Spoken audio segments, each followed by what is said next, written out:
Para. Para. Para. Muy bien, bueno, buenas tardes a todos, a los que estáis aquí, a los que nos veis a través del canal de YouTube de los Eternautas. Hoy contamos con la presencia de Daniel Jándula desde Granada. Hola Daniel, ¿cómo estás? Hola, buenas, ¿cómo estáis? Un gusto que estés por aquí. David Igual. Monteagudo. Hola, ¿qué tal? Buenas.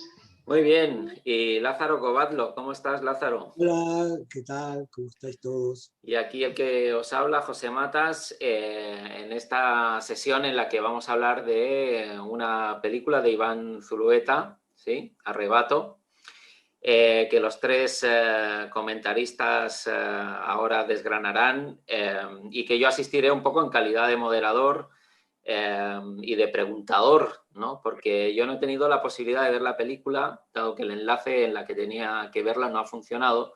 Y me decía ahora, fuera de micro, Daniel, que eso está muy bien porque de alguna manera es casi representativo de la película y de los problemas de distribución que ha tenido.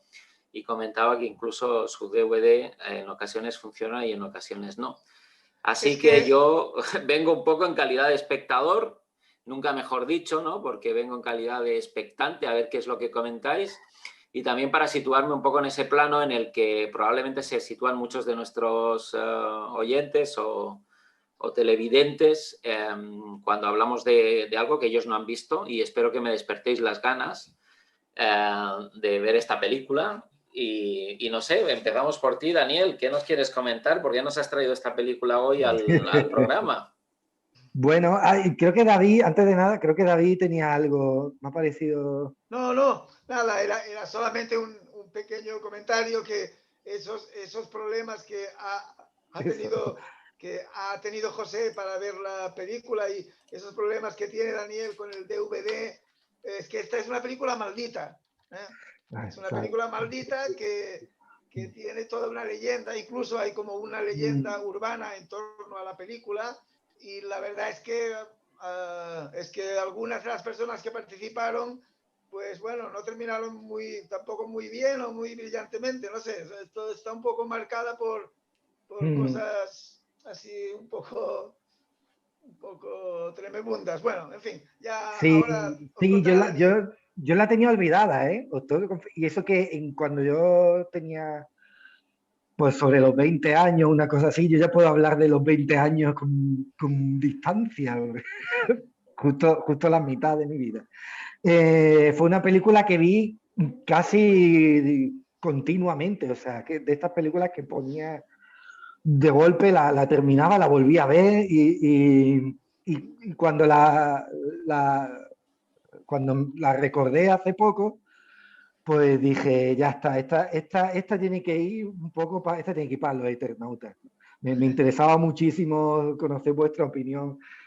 Aparte porque yo tenía cierto miedo, yo la he visto esta semana pasada, y ya hacía bastantes años que no la veía, y la vi con mucho miedo porque, ¿sabéis esto que pasa, no? Que uno a veces tiene en la cabeza películas que dice, oh, qué gran obra maestra, y luego la ve al cabo de unos años y acaba horrorizado, dice, Dios mío, que estaba yo... Pero como ya lo había propuesto, ya había puesto en marcha el botón de grabar, ya con eso, así que yo no podía escaparme, tuve que volver a verla y, como digo, estaba bastante asustado de qué me iba a encontrar. No sabía yo si me iba a arrebatar como otras veces. Creo que en general ha aguantado bastante bien el paso de los años por una razón también, por algo que ha dicho David, que yo creo que es clave, que es esa condición de película de culto, de película hecha con 4 pesetas, pues se hizo con pesetas, porque hablamos del año 79, cuando se estrenó. Y también yo conocí, cuando yo viví en Madrid, conocía de estas cosas que uno... Yo participé en un libro sobre cristianismo y cine y lo presentamos en la Filmoteca Española y en Madrid. Y estuve hablando con el entonces director de la Filmoteca, que era Alberto Santamarina. Y él me contó, no sé por qué salió el tema de la película la conversación. Y él me contó que cuando se estrenaba en Madrid, porque se estrenó antiguamente, hago un inciso para los espectadores, audiencia más joven. Antiguamente las películas no se estrenaban en un fin de semana y luego lo quitaban, como ahora. O sea, antes una película se podía tirar en una sala tranquilamente meses. O sea, y es que algo que le pasó a esta película. Sí. Con la cuestión de que él me contó, ahora vuelvo a la anécdota, me contaba este hombre que de los problemas que habían tenido en muchos cines de Madrid para ponerla. Ya no solo por el formato, porque como sabes, en cuanto se ve la película se ve claramente que hay una mezcla de formato de 16, 8, Super 8, hay ratitos en los que incluye, y en posteriores montajes, porque se hizo muchos montajes de la película, se incluyen en formatos de celuloide mucho más avanzados. En fin, hay una mezcla, hay un despiporre ahí un cacao de formato, de juegos con el audio también, que fueron en su momento fueron un infierno. Y lo que me contaba este hombre es que era, aparte de los problemas que daba la película para su proyección y de que, a ver, tampoco era algo que atrajera mucho a la gente, al público habitual. O sea, esta película se hizo de culto generalmente por la gente de la movida madrileña que iba a verla, la gente más joven, digamos. Y en cierto modo la película prefigura un poco la estética y cierta temática de lo que luego sería pues ese movimiento sociocultural, ¿no? Del Madrid de los años 80 principalmente. Aparte de los problemas como decía, y de que era una película que estaba prevista que no tuviera éxito ninguno, aparte es que pasaban cosas, cada vez que se ponía pasaban cosas, o se iba la luz, o faltaban trozos de repente de la película, o había gente que decía, me ha encantado la parte, y la parte aquella que, no en las conversaciones, y la parte aquella en la que ocurre no sé qué. Decía, no, si yo no me acuerdo, la parte en la que iban al campo, dice, ¿qué parte iban al campo? Si no, ¿sabes? Las conversaciones la gente se daba cuenta, algunos se daban cuenta de que no la habían visto entera, ¿no? De que faltaban trozos o de que se desincronizaba de repente el audio y el vídeo. O sea, un montón de desastres. Claro, Iván Zulueta, el director, no era como Kubrick, que según dicen el tío iba a las proyecciones a vigilar que estuviera todo bien. Esto, no sé, nunca he sabido hasta qué punto eso es verdad, ¿no? Este hombre, Iván Zulueta, un poco el personaje, también condiciona un poco la suerte de la película. Era un tipo que viene del mundo de la televisión. Anteriormente a Arrebato había hecho una película que se llamaba 1, 2, 3, el escondite inglés, que era muy del estilo de Blow Up, la de Antonioni. Era muy de ese estilo de película, muy colorista, muy un poco celebrando el movimiento hippie, un poco así, ¿no? Y antes de eso era un poco el encargado de la parte visual de un programa que presentaba José María Íñigo, que era, ¿cómo se llamaba el programa este hombre? El último grito. El último grito, ese. Ahí ya se sabía, ya se veía que este tipo... Era en el año 68 esto, ¿eh? Ya ves tú, año 12 pre-Jándula. Y casi pre-Arrebato, porque la peli es de un año antes de que naciera yo. Ahí ya veían que este hombre, el tal Iván Zulueta, es un tío que tenía muy buenas ideas, que a nivel de diseño y de imagen, el tío iba como muy avanzado, al menos respecto a lo que se hacía en España, pero que también era un tío muy raruno. Que Bueno, también un tío... Él era diseñador y era cartelista, no cartelista, cartelista. Porque eso es lo que hizo siempre, de hecho, que él que luego dejó, digamos, el cine y pasó épocas muy raras, con lo del diseño Eso y es. con los carteles siempre continuó, siempre hizo Sí, carteles. sí, aunque también es verdad que esto lo cuenta José Luis Borao, el director, que era un poco baguete, era un poco, no le gustaba mucho moverse y dice que a veces le encargaba carteles Sí. y que el tío llegaba 2 semanas antes del estreno y no tenía el cartel. Hombre, es que ¿Sabes? el tío era un yonki, o sea, Claro, era un yoncarra. sí, sí, él había probado, había tenido una experiencia en un viaje con la droga y se ve que cuando volvió de ahí ya no era el mismo, que ya no era la misma persona, ya era... Y que es cierto que el tipo de la tele, que era un poco divertido, pero un poco raruno, como que había cruzado cierto umbral y en el que probablemente lo condensara todo en esta película de la que vamos a hablar, en Arrebato, y que ya después de ahí no fue capaz, de hecho no fue capaz en toda su vida de terminar otra película. Empezó alguna cosilla, algún proyecto, algún documental, pero nunca volvió a hacer cine, nunca más. Efectivamente, como dice David, se fue separando del audiovisual en España, ya un tío que había ganado precisamente por Arrebato, pues prestigio, dinero no, pero prestigio bastante. De hecho, se proyectaba, hubo festivales donde se metió, incluso fuera de plazo, se llegó a meter la película para que participara en concursos, ¿sabes? De cómo era, ¿no? El jurado la veía y decía, esta película, aunque sea, tenemos que ponerla de alguna manera, ¿no? Entonces, aunque al principio es verdad que su audiencia fue escasa, pero con esto que decía antes de que las películas duraban mucho tiempo en cartel, pues daba tiempo a levantarla y a que fuera alcanzando un estatus, ¿no? Ya voy a decir una cosita más y ya os dejo tanto a Lázaro como a David que os explayéis, pues esta es desplayarse.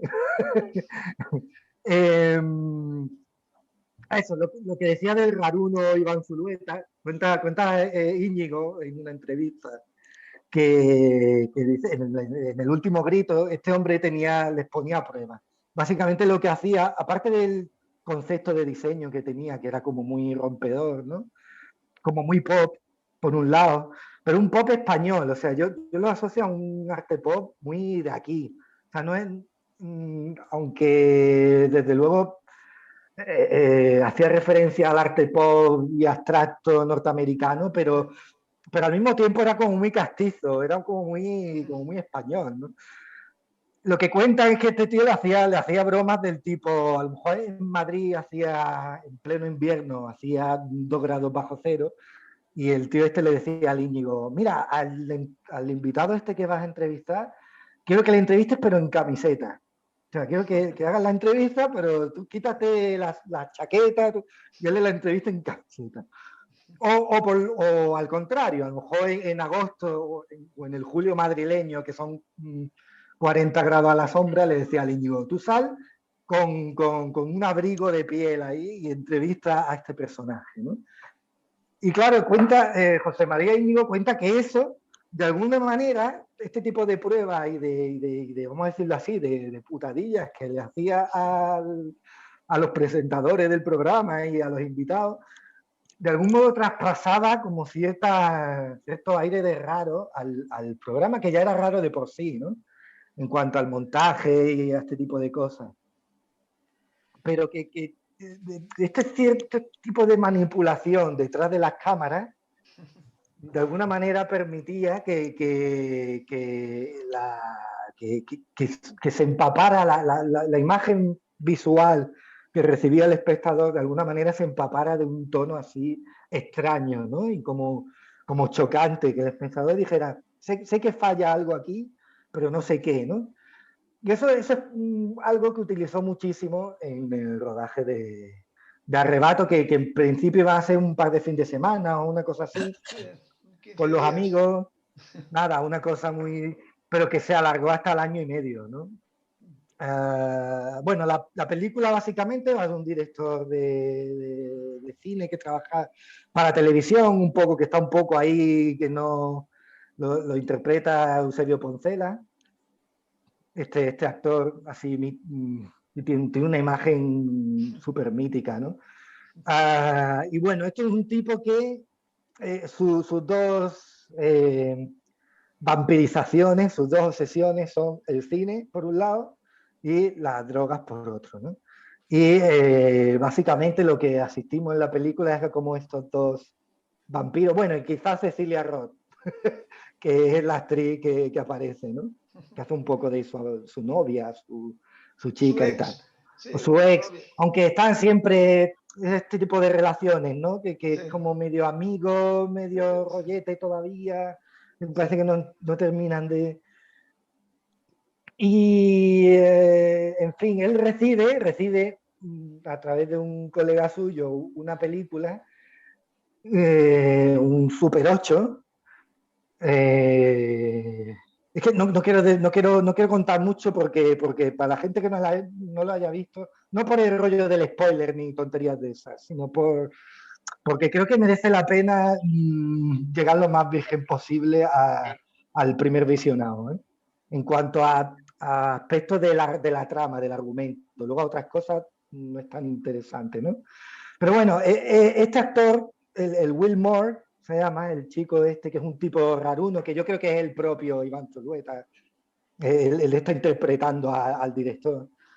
Le hace llegar una película en la que ha estado trabajando y algo raro ocurre con esta película. Empieza señalándole que hay una marca en el Super 8. Me da rabia porque yo tengo cintas de Super 8 aquí en casa y quería haberla enseñado, pero no. Luego si eso hago un inserto en la edición. El caso es que empieza alertándole de que hay una marca y de que esa marca, conforme va proyectando la película, se va haciendo cada vez más grande. Porque él ha descubierto un modo de que la película suplante de alguna forma la vida real, ¿no? Y de que haya un punto en el que uno no sepa diferenciar muy bien entre la vida real y la película, ¿no? Ese es el punto de partida. Luego pasan muchísimas más cosas, pero que tampoco quiero relevante del todo desvelar. El caso es que esto dispara es una mancha rojita, de ahí el vampirismo, ¿no? Que cada vez se amplía. Es un fotograma, efectivamente. Un fotograma. Eso de cuentas me hace acordar mucho a tu novela de La mancha en la pared, esa, ¿no? Bueno, claro, es que yo cuando he visto esta última vez la película digo, ostras, pues resulta que aquí hay una influencia clara, vamos. Tener O sea, una vida. yo creo que Arrebato sí se puede decir que me ha influido, sí, lo tengo muy claro. Y también por el vampirismo, en el libro sobre cristianismo y cine que os comentaba al principio, que yo hice el prólogo y algunos capítulos, mi primera frase era: el cine es un vampiro. O sea, yo empezaba con esa idea, ¿no? Es una religión, ¿eh? Es que yo lo creo, y además lo creo firmemente. Yo creo que el vampirismo es el tema cinematográfico por excelencia. Yo Pues estoy muy convencido. recuerdo siempre en mi adolescencia que iba a ver muchos westerns y recuerdo que siempre salía del cine un poco con las manos a los costados, siempre listo para sacar las pistolas, ¿no? Cualquier cosa, y caminaba medio como si recién bajado del caballo, ¿sabes? Cuando bajas del caballo, decir, vas con las piernas ahí muy abiertas y tal. Yo creo que sí. En plan John Wayne. Ya. Le preguntaron a José Luis García, le preguntaron una vez, ¿qué es el cine? ¿No? Y él dijo una frase que le pega muchísimo a esta película y con eso cierro la introducción, y que yo creo realmente que el cine también es eso, ¿no? Y él decía, el cine es una vida de prestada, o sea, de prestado, una vida que te han prestado, dice, por un rato. Y dice José Luis García, pero pasa una cosa, dice, resulta que cuando llevas mucho tiempo viendo cine, llega un punto en el que tú ya no sabes cuál es tu vida y cuál es la que te han prestado, ¿no? Y claramente Arrebato es eso, es puro cine pura vida prestada y también relacionado con lo de las jeringuillas y eso. Y yo la definiría como puro cine, hasta el punto de que absorbió por completo a su director, a Iván Zulueta, y que yo creo que él solo podía haber hecho esta película y que no...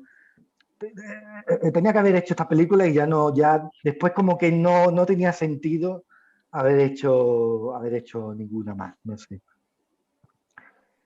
En fin, ese es un poco el comentario así genérico.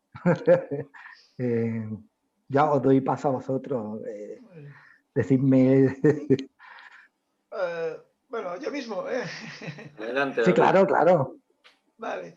Bueno, es que es una película esta. O sea, es un tema que hay tanto que comentar que uno un poco no sabe por dónde tirarse, por dónde meter el cuchillo. Pero bueno, quizás comentar si es una buena película o no es una buena película. Esto que ahora comentaba, lo que ahora comentaba Daniel, de enfrentarte con la película ya a tus años, con todo lo que hemos visto, y ver si realmente aguanta eso, ¿no? Esa cosa, si aún sigue gustándote tanto como cuando la descubriste y cosas de estas. Y, en fin, es una película que tiene algunas cosas cutres, porque claro, es una película, es como la movida madrileña, ¿no? Que son cosas que luego se mitifican mucho y que hay unos personajes importantes que surgen de ahí, del fenómeno ese, pero luego en realidad para los que la estaban viviendo seguro que era una cosa sórdida y tal, como en la película esta se ve de hecho, ¿no? Entonces la película tiene algunas cosas un poco cutres, un poco eso que no las pudo hacer todo lo bien que habría querido. Quizás el sonido, por ejemplo, se ve que yo conste que no entiendo mucho de temas técnicos de cine, pero se ve que el sonido, los técnicos, los verdaderos profesionales del sonido que estaban trabajando, cuando vieron que se acababa la pasta y tal, se largaron y el sonido quedó fatal al final y tuvieron que luego, cuando ya está en el montaje, poner sonido, algunos personajes grabarlos. Aquí, por cierto, introduzco una pequeña anécdota, una curiosidad, que es que el personaje creo que es una chica que en la peli se llama Gloria, que es bueno, con la que tiene esa aventura, ese descenso, digamos, a los infiernos, a la calle, el personaje de Pedro, el personaje que hace Will Moore, ¿no? Cuando ya está en Madrid, digamos, pero que vuelve a tener contacto con los amiguetes y sale en una noche de juerga complicada con la Gloria esta, que es la hija de Fernando Fernán Gómez, por cierto. Pues se ve que quedó el sonido hecho una mierda y entonces Pedro Almodóvar dobla, es el que puso la voz del personaje Gloria, que es un personaje que sale unos minutos, pero que habla, que dice, y entonces, claro, Almodóvar sale hablando con su voz así, un poco en plan travesti, ¿no? Y es muy curioso, es muy divertido, porque hay un momento en el que sale la chica, porque el tipo se va, el tipo se llama Pedro, y la chica esta sale diciendo ¡Pedro! ¡Pedro! Entonces, claro, que Pedro Almodóvar diga Pedro, casi como lo dijo, casi fue profético, ¿no? Como lo dijo luego Penélope Cruz en la ceremonia de los Oscars. Era una cosa muy, muy divertida. Pero bueno, en fin, que es una película que le ves algunas cosas que sí que son fallidas, incluso en las interpretaciones. Lo que es, por ejemplo, Cecilia Roth, yo creo la más profesional, está estupenda, ¿no? Y en cambio en los otros, a veces en el Will Moore que el Will Moore es que claro, es que no es un actor prácticamente, está haciendo de él, o sea, es él, ¿no? Entonces a veces ves cosas que, pero claro, en realidad todo esto que dicen algunos, ¿no? Porque corren rumores de que era una película que no había guión, que se ponían, eso nada de eso, o sea, es una película planificada perfectamente, con un guión buenísimo además, y aparte el propio Iván Zulueta, que no era nada fantasma, que era precisamente un tipo muy modesto cuando hablaba sobre lo suyo, dice que estuvo obsesionado con la película durante meses y la iba construyendo en su propia mente, construyendo el guión poco a poco, y era una película que estaba planificada toda perfectamente, y él, claro, hay algunas escenas se nota que están perfectamente planificadas y quizás en algún momento otras cosas, pues bueno, quedaron un poco más precarias porque no hubo tampoco tiempo material, ni él tenía las energías, porque estuvo volcado en la película completamente, día y noche, pero había momentos en que ya no podía más. Y en cuanto a las imágenes, hay imágenes buenísimas, claro, hay imágenes que el encuadre, súper la potentes. escena, la Sí. planificación de la escena, todo es buenísimo. Hay cosas que ves que aquello es cine de calidad.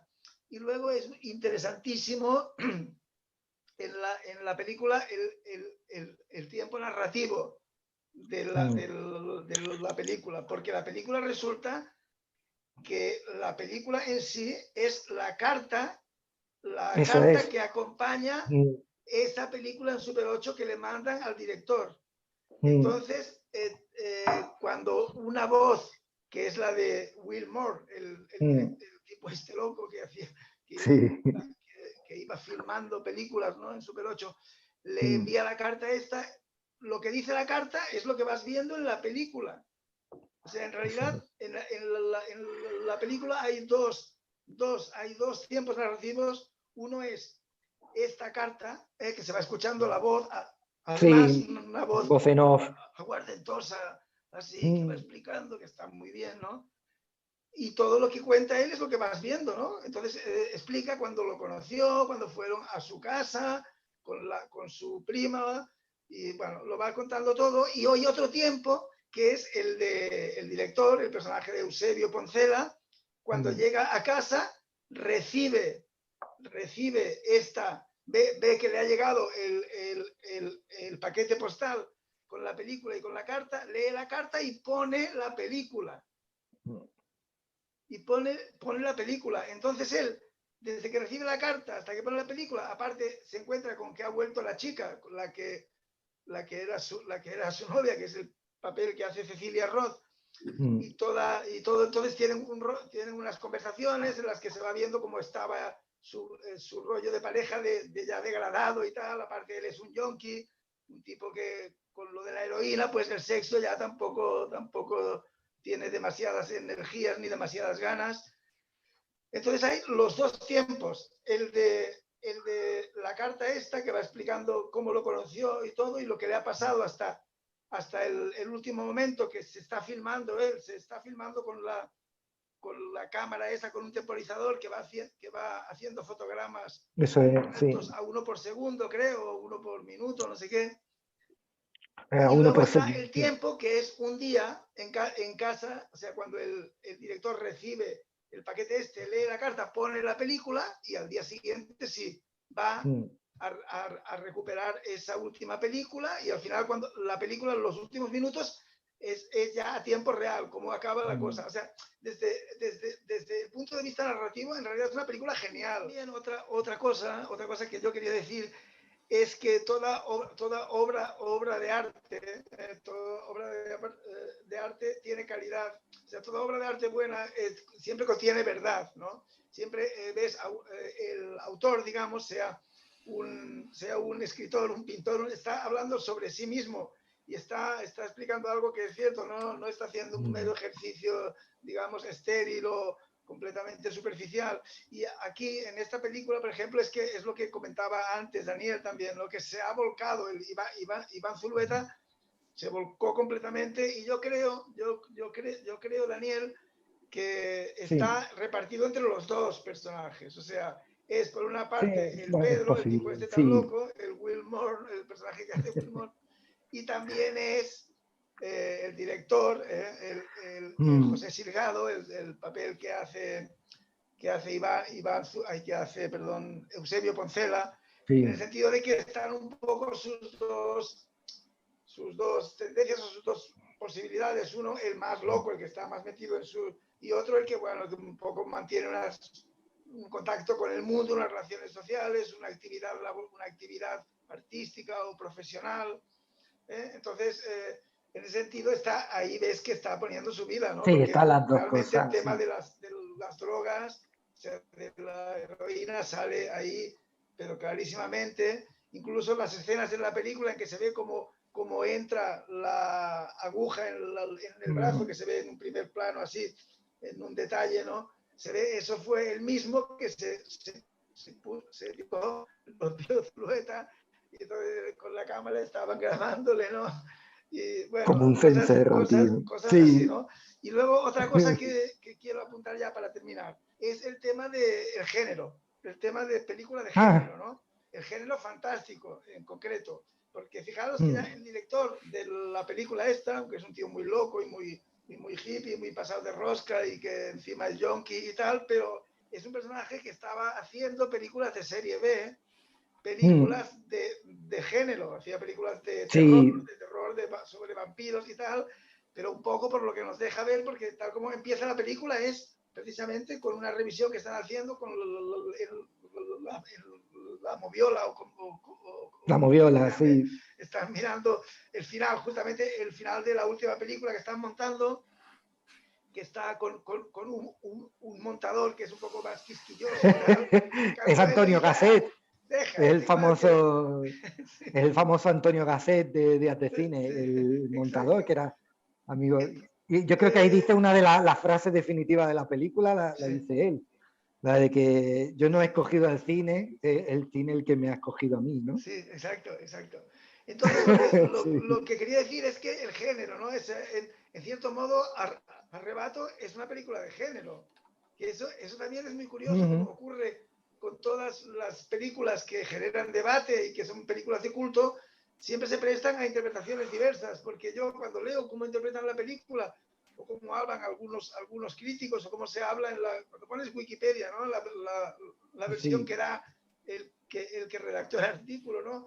Pues dice clarísimamente que era un hombre que por la adicción a la heroína, el director, el Eusebio Poncela, pues que ve el mundo distorsionado y que ve cosas raras y tal. Bueno, ojo, ¿es eso o también es que realmente en la película ocurren cosas extrañas? También se le puede buscar un significado simbólico, ¿no? A la película, como lo quieras decir, pero no, o sea, no necesariamente hay que verlo todo desde el punto de vista racional, con una explicación racional a lo que está ocurriendo, porque el Wilmore, o sea, el otro director, el director loco, el que no hace películas, sino que graba filma unas cosas raras que solo son para él, pues ese es un personaje que, bueno, que tiene un poco poderes, digamos, ¿no? Porque a las personas, a cada persona le consigue aquel objeto, aquella cosa de su...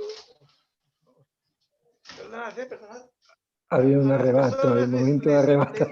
A cada persona le consigue aquella cosa peculiar que le hace quedarse en suspenso, que le hace quedarse en pausa y arrebatado durante horas, y consigue una muñeca de la Betty Boop para la chica, sí, para el papel que hace Celia Roth, que resulta que es una muñeca que ella tenía cuando era niña y que se la encuentra ahí. Entonces, claro, ahí pasan cosas que no tendrían una explicación racional. Y a Eusebio Poncela, el tío le sale con un teatrito pequeño de juguete, como el que tenía cuando era niño, con el que jugaba y tal, ¿no? Entonces, la película está llena de cosas que pueden ser sobrenaturales o que pueden tener un valor simbólico, como lo quieras llamar, pero también, en cierto modo, es una película de género y acaba como una peli de terror.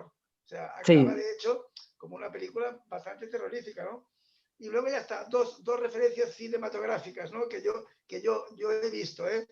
Al final, cuando se conecta a la cámara que le está grabando y se ve la lucecita roja, y ya eso es un poco, a mí me recuerda al HAL 9000, ¿no? De 2001. Y luego también hay un momento en que la cámara está así y se mueve, de golpe se mueve, se gira, y es igualito en 2001, cuando el transbordador para salir al exterior, cuando se mueve también, que es el momento en el que empieza a actuar el HAL 9000, que empieza a actuar por su cuenta, ese movimiento de una máquina que tendría que estar inanimada y quieta, y empieza a actuar. Y luego otra cosa muy, muy curiosa, y acabo con esto, de verdad, que he visto referencias, o sea, he visto cosas que me han recordado a la película Abre los ojos, porque hay unas escenas en las que el personaje, Wilmore, mira desde el balcón del piso, el piso de Madrid, Sí. que es un piso muy alto, en un rascacielos, y mira abajo y en el suelo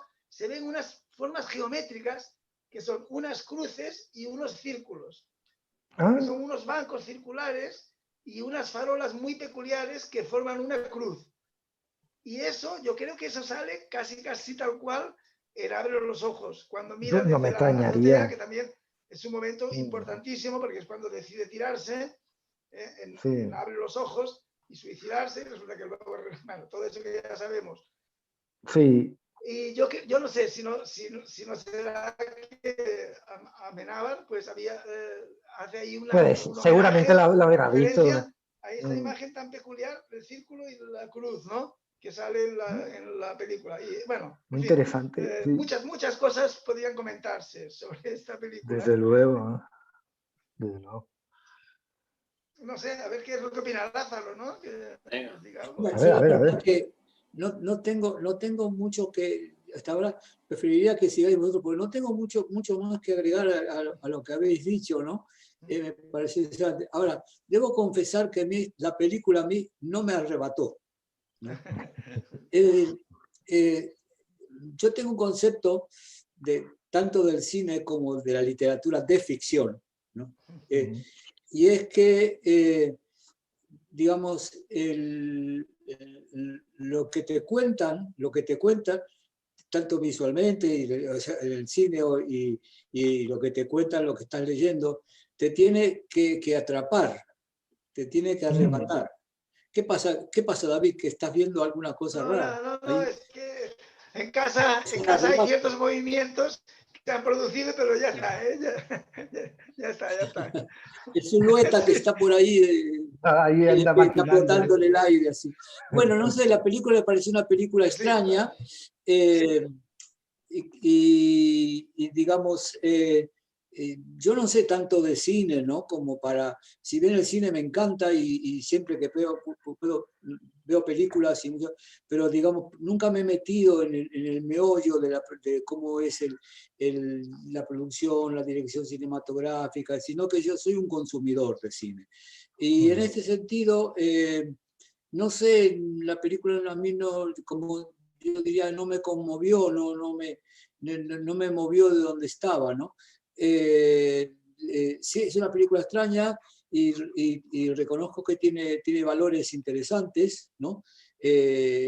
Sobre todo como experimento, pero realmente no sabría qué comentar, porque lo que jamás podría comentar es que si es una película buena o mala, ¿no? Si esas categorías tienen algún valor, ¿no? Es decir, porque todo es relativo, está en relación con otra cosa. No sé si esa película la volveré a ver para tratar de descubrir cosas que evidentemente vosotros habéis descubierto y yo no. No será que sería un negado para esto. Entonces, no tengo mucho que decir, prefiero escucharos así porque hay interpretaciones muy interesantes que me van a mover a volver a verla, a ver qué pasa. Espero que Vimeo pueda acceder, yo, ¿no? Bueno, yo la verdad es que no sé si me permitís que diga algo aunque no haya visto la película, pero en cualquier caso sí diré algo en relación a lo que habéis comentado vosotros, ¿no? A mí sí me atrae directamente la película porque el vampirismo en sí mismo es algo que sí me ha atraído siempre como espectador y como consumidor de narrativa. Por ejemplo, una de mis películas favoritas o que yo guardo siempre de ella muy buen recuerdo es la de Drácula, ¿no? La película de Francis Ford Coppola con la Winona Ryder, ¿sí? Y Gary Oldman. Perdona, el vampirismo siempre pareció algo genial. Y te diré que he disfrutado más con la de Christopher Lee que con la de Coppola, ¿no? Sí. Eso ya, con la de la Hammer, ¿no? Si algún día hablamos de vampirismo, será inevitable que traigamos a este foro a María, que sabéis que es una experta en el tema, que incluso hizo un trabajo muy interesante sobre el vampirismo en el cine, en fin. Bueno, si algún día hablamos así sobre alguna cosa, a mí ese tema me interesa, pero me disuade. A mí la imagen esta que nombraba David del tipo pinchándose y metiéndose la aguja, yo la verdad es que soy un poco, al mismo tiempo, un poco eritrofóbico, ¿no? O sea, yo ver como una escena de esas tengo que taparme los ojos, es algo sintomático en mí. Quizá algún día os daré más detalles al respecto, o sea que si cuando vea la película, porque la veré, me habéis despertado mucho interés, ya os digo que así es. Esa escena, David, yo no la toleraré, tendré que mirar para otro lado, ¿eh? O sea, entonces, en ese sentido, a mí la película me atrae también porque está Eusebio Poncela. A mí es un actor que siempre me ha despertado mucho magnetismo, ¿no? Yo lo recuerdo, tengo un recuerdo de Eusebio Poncela muy de niño, cuando salía en aquella serie mítica de Los Gozos y las Sombras, que además a mí no me la dejaban ver mis padres, porque yo era muy niño cuando la proyectaban en televisión, y entonces yo me buscaba las mil artimañas para, mientras la veían mis padres en casa, pues yo me levantaba de la cama a deshoras y me escondía en cualquier rincón, y en posiciones verdaderamente incómodas e insospechadas, pues yo veía desde ahí, ¿no? Y me gustaba mucho ese actor. Por lo tanto, en fin, yo creo que la figura también de un director tan controvertido, del que yo no he visto nada, me atrae, ¿no? La figura de una persona muy entregada al goce en un sentido psicoanalítico, pero también en un sentido muy amplio, una persona entregada pues al consumo de heroína, es una persona con una experiencia tremenda, desde el punto de vista de las sensaciones que eso debe de producir a raíz de los testimonios de quienes han probado la heroína, y que al mismo tiempo haga este paralelismo, compare o de alguna manera sitúe a un cierto nivel el consumo de las drogas duras de la heroína también con el cine, ¿no? Y esto lo quiero enlazar, y de alguna manera me lo traigo un poco a mi terreno, con este argumento que yo a David ya le he escuchado en más de una ocasión y sobre el que pienso habitualmente, que tiene que ver con esto de que la obra ha de tener verdad, y independientemente de la calidad literaria que una obra narrativa, cinematográfica, ¿no? o literaria nos venga a traer, el hecho de que quien nos la cuenta, quien nos la pone a disposición, traiga algo suyo, muy relacionado probablemente con el propio malestar de la persona, en este caso del creador, es algo que a mí me lleva, ¿no? a pensar una y otra vez hasta qué punto las obras artísticas, ¿no? de alguna manera tienen que arrastrar o arrebatar, si me permitís un poco el juego de palabras, ¿no? arrebatar parte de nuestro propio conflicto neurótico o psicótico de cualquier otro orden, para proyectarlo en el campo de la creación, ¿no? Hasta qué punto eso añade un plus, magnifica o hace que una obra cobre cierta dimensión. Yo, si me tuviera que pronunciar, probablemente diría que sí, que es cierto, que cuando parte de la neurosis del creador o de su psicosis o de su propio conflicto con la vida y con las emociones y con su propia existencia, se traen a la obra que nos presenta normalmente, ahí permite abrir una puerta a que otros conecten con ese malestar o con ese conflicto y por lo tanto engrandece la obra, ¿no? Si esta hipótesis que planteo, ¿no? se acepta más o menos como cierta, de alguna manera la figura del creador en el ámbito del cine o de la literatura probablemente no es muy distinta, ¿no? de la que tiene el paciente frente al analista, ¿no? Y por lo tanto habría que entender no sé, en alguna medida también el hecho creativo como algo sintomático, ¿no? Como algo como algo que además revela parte de la verdad del inconsciente del sujeto, ¿no? A mí me habéis enganchado por ese lado hoy con esta película, ¿no? Y la veré, y aunque ya no tenga esto no tenga un reflejo luego en el programa, porque ya no, a no ser que de forma colateral vuelva a aparecer, pero sí que me engancha y me estimula, y también el hecho en fin, de resarcirme un poco de la frustración de hoy de no haber podido acceder al film, y la verdad que ahora mismo estoy con una cierta inquietud, ¿no? Si ahora voy y ahora sí me permite acceder, ya entenderé entonces que la película es de una maldición total o que incluso tiene una cierta capacidad para operar sobre las personas y que hoy quería hoy que se iba a hablar de ella un testimonio de esta naturaleza, ¿no? Del que ha estado vedado o el que ha estado imposibilitado para poder asistir a su historia, ¿no? Sí, sobre el tema que tocas de lo de la droga y de las escenas en las que se ve así tan crudamente como se pincha y tal, eso precisamente es una de las cosas o de los aspectos de la película que la han hecho un poco una película complicada para mostrarla a un público ya más generalista o más amplio, ¿no? Porque es una película que trata el tema ese concreto, el de las drogas, el de la drogodependencia, sin ningún rollo moralista de ningún tipo. O sea, está tratado con una naturalidad y con una frialdad también. Claro, está visto desde el punto de vista del yonki, el que simplemente lo necesita y eso le da una serie de cosas que son útiles o son esos, y también le trae unos problemas, pero está tratado sin ningún moralismo, con toda su crudeza, tal cual es, ¿sabes? Entonces, claro, eso es una cosa bastante dura de ver también para un público así. Y sobre lo que decías de Eusebio Poncela, pues a ti te diré que en la película esta está en pleno auge, ¿no? Porque está muy joven, con 30 y pocos, ¿no? Y está estupendo, está muy atractivo, ¿no?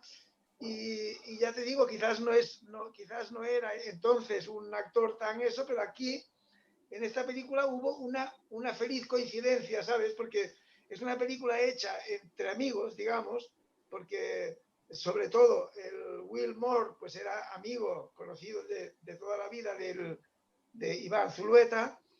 Y este lo tenía clarísimo, o sea, desde el primer momento que pensó en la película esa, ya pensó en él. Y luego a Eusebio Poncela lo conocía también, se habían encontrado en el mundillo y tal, y pensó, bueno, a ver, aunque quizás no tenía tanta fe en él, ¿no? Como en Cecilia Roth, que ya sabía que era una gran actriz, aunque era muy joven, muy profesional. Y como una curiosidad diré que tanto Iván Zulueta como Will Moore eran personas nacidas en la alta burguesía de Bilbao, del País Vasco. Iván Zulueta era ya de bastante, y sobre todo Will Moore, ya bueno, de una de las familias más ricas de todo Bilbao, eran gente de la alta burguesía. Y en cambio Eusebio Poncela, curiosamente, es de extracción popular, obrero, con un padre socialista de los que perdieron la guerra y luego estuvo en el exilio interior y aún en la clandestinidad también y todo esto, pero era un tío del barrio de Vallecas muy, muy popular, pero que bueno, ya desde joven quiso hacer teatro, todo esto, pero eran unos cuantos amigos, ¿no? Una película hecha entre amigos, pero que yo creo que es lo que decía Daniel, que ahí dio todo, es como un testamento cinematográfico, pero claro, piensa que Iván Zulueta, decías tú, José, que no he visto ninguna película de él, es que prácticamente que solo hizo esta película,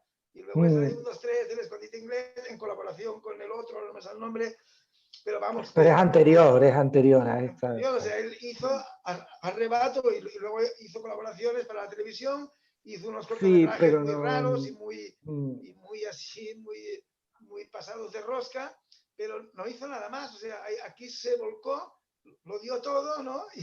Y la verdad es que es una película que está hecha en un estado, yo creo, en un estado de inspiración, ¿no? Y con una feliz conjunción de una serie de cosas y muy, muy planificada y muy interesante, ¿no? No sé, yo... Hay una cosa que decía ahí, esto que comentabais sobre la implicación, ¿no? del artista en su historia, ¿no? Y en cuánto pone de sí mismo, ¿no? Y la verdad que hay detrás de una obra, ¿no? Es interesante porque igual que yo comparto lo que dice David, que esta película no es para nada moralista ni en absoluto, ¿no? Pero en cierto modo sí que contiene cierta advertencia, ¿no? Sí que en cierto modo es disuasoria. Pues claro, tú, es cierto, cuando lo ves con su crudeza, te das cuenta de que no es moralista, pero en absoluto, ¿cómo lo diría? En absoluto estiliza ni convierte en emocionante el mundo de las drogas y tal, o sea, para nada, te No. demuestra con todo lo sucio que es y todo lo sórdido que es al final, ¿no? Pero también hace lo mismo con el cine, que ese es el lado Sí, interesante también, es sí, decir, sí. hasta qué punto tú te dejas consumir por esa sustancia que es el Sí, celuloide sí, sí, sí. y que claro, has dado todo para hacer esa película te encuentras con que, y ahí yo creo que es otra gran advertencia de Arrebato, ¿no? Ostras, sí, está muy bien que contenga verdad, pero no pongas toda tu verdad en eso porque igual no sale. Igual que esto le pasaba mucho a muchos actores del Actor Studio, ¿no? Tipo Robert De Niro, bueno, Marlon Brando sobre Marlon todo, Brando. ¿no? Y los herederos, ¿no? Como los De Niro, los Al Pacinos y tal, que es cierto que ponen tanto de sí en su personaje, en su arte y tal, que llega un punto en el que se convierten en caricaturas. Llega un Sí, punto en el que luego, pasados los años, sí, están como tan en cierto modo encasillados, o yo sí, diría incluso enclaustrados, ¿no? ¿No? Que ya casi, ciertamente. casi acaban convirtiéndose en una representación de lo que han sido y no Cierto. exactamente lo que son, ¿no? Y eso para un artista es chocante, el hecho de que alguien te diga, de algún modo te está advirtiendo de que, ostras, está bien implicarse, está bien poner toda la verdad posible en lo que haces, pero cuidado, sí, porque si pasa cierta barrera, lo mismo ya no eres capaz de volver a escribir otro libro o hacer otra película. Y yo eso sí que en cierto modo sí que lo he notado, ¿eh? Um, yo personalmente sí que he visto un poco ese peligro de decir, ostras, he contado esto, me implica, he estado tantos años en hacer esto, necesitabais tener una vida, ¿no? Que yo veo todas las imperfecciones, a mí como Iván Zulueta me pasa que yo veo el libro y digo, uy, esto lo hubiera hecho muy diferente. Si yo pudiera, si hubiera tenido más tiempo, más medios, no sé, o más crecimiento intelectual, ¿no? Simplemente, pues lo hubiera hecho de un modo, lo hubiera resuelto de un modo distinto. Y claro, tienes que aprender, yo creo que como creador tienes que aprender a decir, vale, he hecho esto, lo guardo en un estante, me olvido y paso a otra cosa, ¿no? No sé Sí. a vosotros, si como tal, esto ya lo pregunto a Lázaro, David, José, a los tres. Eh, no sé si alguna vez habéis tenido la tentación de decir, ostras, me he metido tan de lleno en contar esta historia, en contar esto, que yo ya no sé si me apetece contar otra cosa después, ¿sabes? Independientemente del resultado, ¿eh? No sé si me seguís, ¿no? Pues Sí. independientemente de que funcione, de deje de funcionar, pero tú has puesto,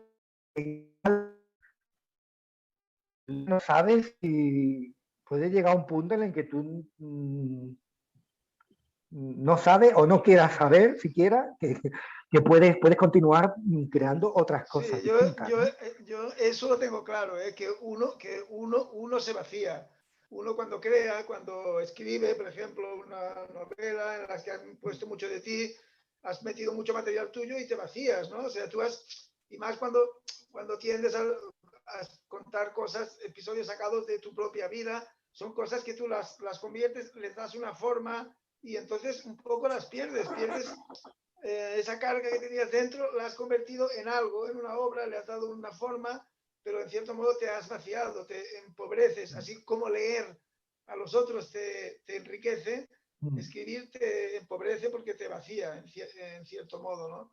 Eso sí que es verdad. Una cosa quería decir sobre la película, sobre Arrebato, que también es una de estas películas que un poco los que la construyen o los que le dan ese aspecto tan interesante que estamos comentando, son los espectadores.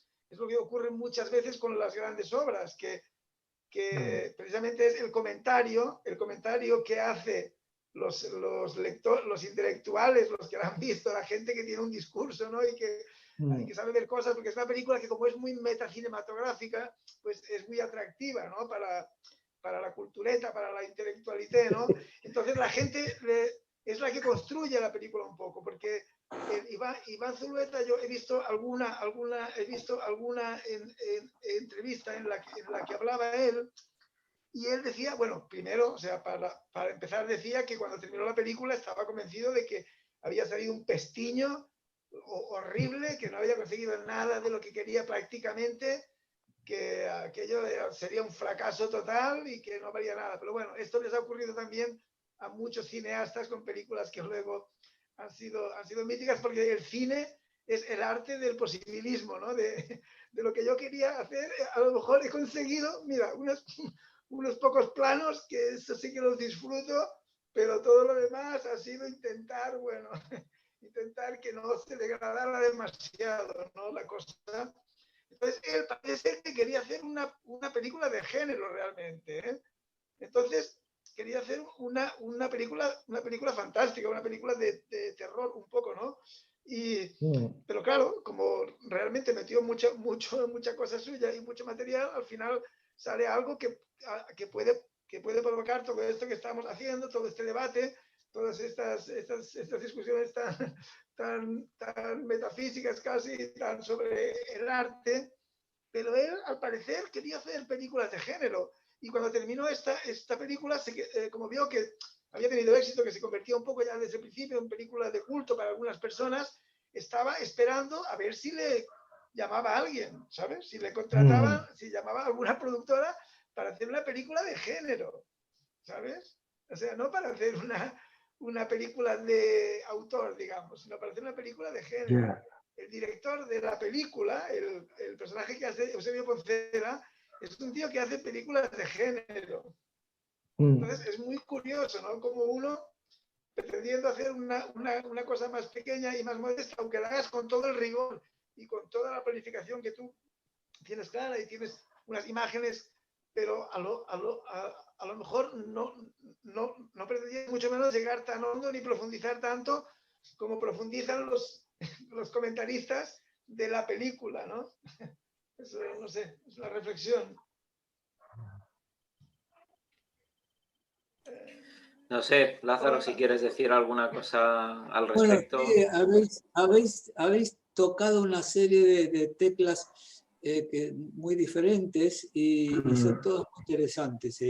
Lo que decía David, de que efectivamente, por ejemplo, escribes una novela y como pones tantas cosas tuyas que tienes que te vacías, pues sí, yo eso lo he experimentado, pero también he experimentado que luego de terminar una novela, incluso después de publicada, se me ocurrían más cosas que podía poner en esa novela, ¿no?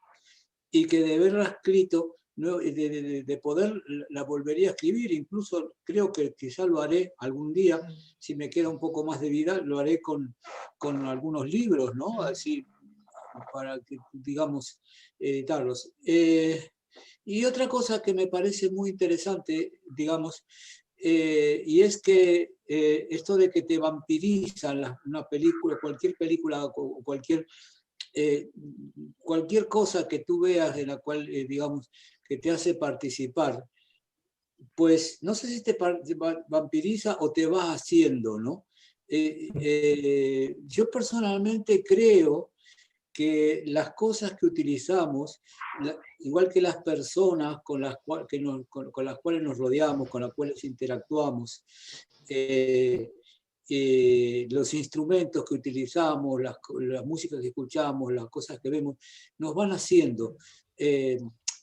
No creo que nadie sea, digamos, exactamente siempre el mismo, si bien hay una médula, alguna cosa, ¿no?, central, pero, por ejemplo, lo habéis comprobado, quizá vosotros, si estáis mucho tiempo delante del ordenador, no sé si os pasa,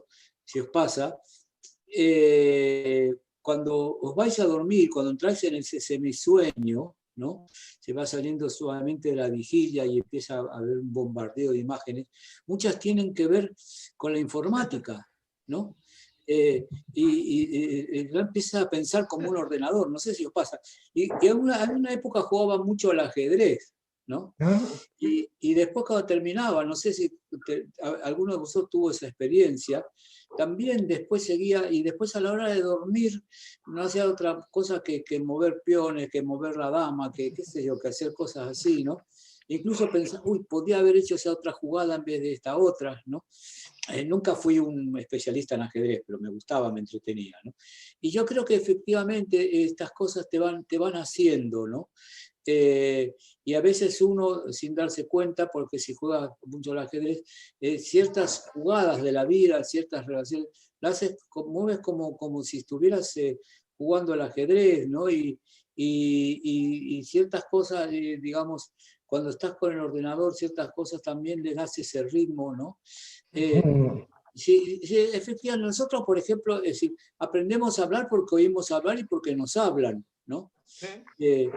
Claro. Y si antes de los 5 años nadie te ha hablado, que el tío queda un tarado total, como esas leyendas de los niños criados por animales, por lobos o por cosas por el estilo, que después no saben hablar y parece que algunos casos se han dado. Entonces, yo creo que sí, que el medio te va haciendo, ¿no? Uno es uno mismo y el medio. Uno no es alguien aislado, ¿no? Es alguien en relación con el medio. Así que eso es inevitable. Y me parece mejor que ocurra, ¿no? Así cuantas más experiencias tienes, más te vas impregnando de ellas. Esto ya sale del tema de la película, pero bueno, como se tocó esto, es lo que pienso. Pues sí, la verdad es que la película ha despertado un debate interesante y ha abierto caminos y la verdad es que yo creo que incluso algunos de ellos podríamos tomarlos, ¿no? No sé, para dedicarle alguna sesión completa y debatir, ¿no? Abiertamente, sobre todo sobre esta cuestión que David ha puesto encima de la mesa y que yo le he dado un poco más de luz sobre cuánto tiene que aportar uno de su propia condición con respecto a la obra que crea y eso qué costes tiene y qué beneficios, ¿no? Entonces, no sé, no nos queda mucho tiempo ya, no sé si os parece que vayamos cerrando aquí y dejemos el debate de hoy. No sé si queréis aportar alguna cosa más y si no, pues cerraríamos la sesión. Yo creo que ya está. Yo creo que hemos dicho mucho, sí. Mucho, hemos dicho mucho, sí. Bueno, pues vamos a ver si también despierta en quien nos sigue las ganas de ver esta película, si no la ha visto y si la ha visto, pues que le haya traído buenos recuerdos y quizá las ganas también de volverla a ver. Os emplazo para la nueva sesión de los Eternautas aquí para hablar de aquello que nos gusta y que queremos compartir con los que nos reunimos aquí cada tarde. Pues nada, un abrazo fuerte para los tres y Lázaro, nos vemos en la siguiente sesión. Dani, David, Chao. que tengáis una buena semana. Hasta la próxima. Hasta pronto. Porque en definitiva, no es a mí a quien le gusta el cine, sino al cine a quien le gusto yo. Que te den por culo.